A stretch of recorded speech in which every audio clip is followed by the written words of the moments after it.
this is Ace back with another customized video, and finally is this guy, Perfect Grade Evangelion. Now, I do apologize for the delay in getting this video out, but the trouble is that this guy was a little bit of a nightmare to paint. And it's not really because of the colors I used or, the materials or anything. It's literally because this guy was a pain to get rid of. I think, honestly speaking, that it is the kit itself in terms of its age. Because it's so old, a lot of the parts are now a little bit fragile or, they're not exactly as good quality.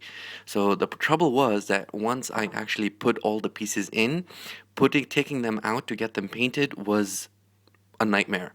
You'd take the pieces out and things would fall or they would break, and it was a nightmare to get back in. I haven't used this much glue in any kit I have done before. Just to give you an idea, all these little pieces that you have over here for the shoulder, all of these broke. They basically have a small peg that goes in, so these things came out. Both of the things for the shoulders for the forearms came off. So, two of these green pieces on the forearms came off. The connecting pieces for the ankles over here, once you took them out and you tried to open them up, the pegs itself broke. So there was a lot of issues of parts not working properly or breaking or just not cooperating when you're trying to work with this guy. So I literally had to be as careful as I could when I was taking things apart and then painting them and then putting it all back together in the best way I could. This was the most difficult aspect, I guess, of this kit itself, is just dealing with the parts. There are a lot of pieces that work perfectly well. For example, the entire leg aspect of it, the knees, all of this aspect over here, this whole part was perfectly fine. The feet was absolutely fine, no issues whatsoever. Most of the chest area, the head was absolutely fine, no issues whatsoever. But there's just a couple of the small pieces, like for example the forearms and all that stuff. Working with them was a complete nightmare. So just word of advice, guys, if you do have this kit and you're planning to paint it or you're planning to get this kit, just make sure you paint them before you put them together and just kind of memorize the actual instruction sheet so you know where pieces will go and what it's going to look like. Okay, now that that's out of the way, here is basically the painted Evangelion.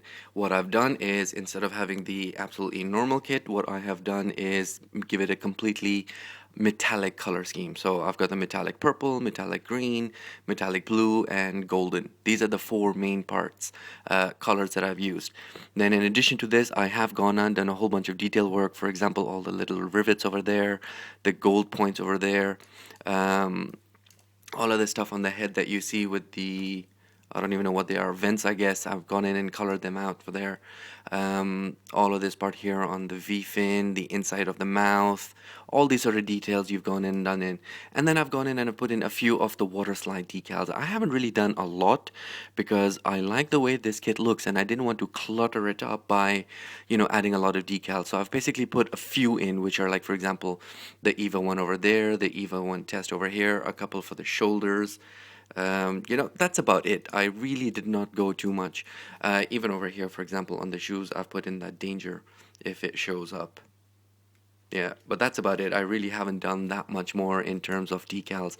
I love the way how this thing looks in terms of color. It looks really, really nice now. And this is something that I actually wanted to do. I wanted to get the metallic version of this kit in the first place, but that one was just way, way, way out of budget. So I got this guy and I converted it. So guys, if you can do a little bit of painting, you can make your kits look fantastic. The actual power core itself, I haven't done too much with it. I've just basically given it machinery gray over here, done white, a little bit of lining, and I've gotten in the red for the wires. So that looks really nice, and the metallic blue for this connecting part again. And this part does connect and you get all the lights up and everything. So that's really cool. Okay, so for the painting itself, what I've done is something a little bit different. I used the paints that I got from Thailand, from my Thailand visit. And this also took a little bit of time, just simply because it wasn't one coat of paint. Now, in Dubai, where I am, you do not get metallic spray paints, and that's pretty much what I do. I don't have an airbrush system here. So what I do normally is use a coat of silver paint and then paint over it a light coating of whatever color you want. So this gives you a little bit of a metallic shade. And just to show you an example, if you look at the hand, it's very different from the legs. So for example, for the legs itself, I have gone and used the metallic version. I'll show you how. And for this one, I've used your normal paint on top of the other details. So what I have done for the actual body itself is I use the Aces metallic spray paint, and this gives you a very nice sheen. You need something very shiny to get this part out. And then once you have a coat of the silver, you can go on top and paint it with these metallic colors. And the ones that I've used are the good ones. They're Tamiya color, and they're the metallic shades. Now the thing with these is that these are not paints which you can just paint directly onto the piece or the primer or something like that and get the color out. These are transparent. So this is why you need the silver paint as your first coat, and then you put 1 or 2 coats of this depending on whatever you want to do. I've used actually 2 coats of each of these. So, because the thing is, otherwise when I put just 1 coat, it was very thin, and it was pretty much silver with just a little bit of a color. So if you put 2 coats of this paint on it, and you'll get a beautiful finish. So that's it for the metallic colors. And then what I did was I went in and I gave it a whole bunch of highlights and details and all that sort of stuff. One other thing that I also wanted to do was try and see if I can give it some kind of an energy feel. I mean, I didn't want it to be just plain metallic color. So what I've done is in some places, just gone in, given a little bit of highlight, gone in with the Gundam markers, given a little bit more shade, just kind of like it gets the feeling that it's somehow, I don't know, there's like a little bit of energy running around. So this is something that I wanted to try and do. For the detailing aspect of it, I mean, we're talking about your normal Gundam markers. I was basically using the Real Touch markers for all the colorings and all the details. And in addition to that, I also went and I used a Gundam marker for the lining of it. This works perfectly fine. You've got absolutely no issues whatsoever with this, and it works perfectly well. I also used this one, which is your normal red Gundam marker, and this is what I use for the highlights for the red. So for example, let me put the camera up. So for example, on the head over here with the vents over there, there's a couple of other points on the inside where you put in the details. I've used the red over there. Otherwise, for all the other details, I've used Gundam markers and also the golden Gundam marker. This is to get in all the highlights and the small details over there. So that works perfectly fine. And that's pretty much it. That's all I used for the paints.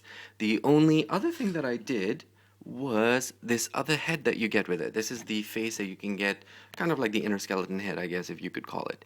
And for this one, what I've done is I've gone in and I've used Krylon's Brush Metallic Caramel Latte, which is another very nice color, and it works well, gives you a metallic sheen. And then, just your normal panel lining, and for all this sort of stuff, I've used the Gundam markers to give it all the details for all the rivets and all that sort of, the eyes and everything. So that I thought also came out pretty nice. And that's pretty much it. The only other thing I'd like to do is do a little bit of a size comparison, because that's something I didn't end up doing in my review of this guy. Now, this guy is huge, so it's going to be a little bit hard to get everything in. But here, let me put this here. So if we have Evangelion Perfect Grade over there, here we have him next to his high grade version.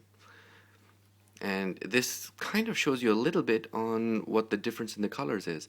So these are basically the normal colors, and the Perfect Grade did come in very similar colors. So you can see the difference that you get in colors and what it can look like. And as you can see, the Perfect Grade is much taller. I mean, I would say if you compare the heads, it's almost twice as tall. Not quite, but almost twice as tall. If we go to the normal Gundams, here he is next to a Master Grade. This is Master Grade Zaku 2. And so again, you can see he's much taller. I would probably say he's twice as tall as the Master Grade. And just to round things off, here he is next to a Perfect Grade Gundam, which is a Perfect Grade 00 Gundam. And here we have a much better comparison. So you can see that the Perfect Grade Eva is very similar in height as compared to your normal Perfect Grade Gundam. Again, there's no scale involved with the EVAs. I don't know if it's a 1 to 35 scale, 1/60th scale, what scale it is. But you can tell just in the terms of height comparisons, these guys are very, very much alike. So you are looking at approximately the same space. In fact, if you look at it using the V-fins for the Double O Gundam and the single fin of this guy, they're approximately the same level. But if you include the shoulders in, then this guy is taller than this guy. So that's pretty much it for the custom video. I hope you guys have enjoyed it. I know I definitely prefer this color scheme over the normal color scheme that you get. And very happy with the way this thing has turned out. I'm very happy with the way he looks, and I think he's probably going to stay this way for quite a while. I haven't done any of the weapons as yet. They're pretty much the same as before. It's just this guy's taken me absolutely ages to do, and I want to work on a couple of other kits before I come back to the weapons. And that's pretty much it. Alright guys, this is Ace. I will see you guys at the next video.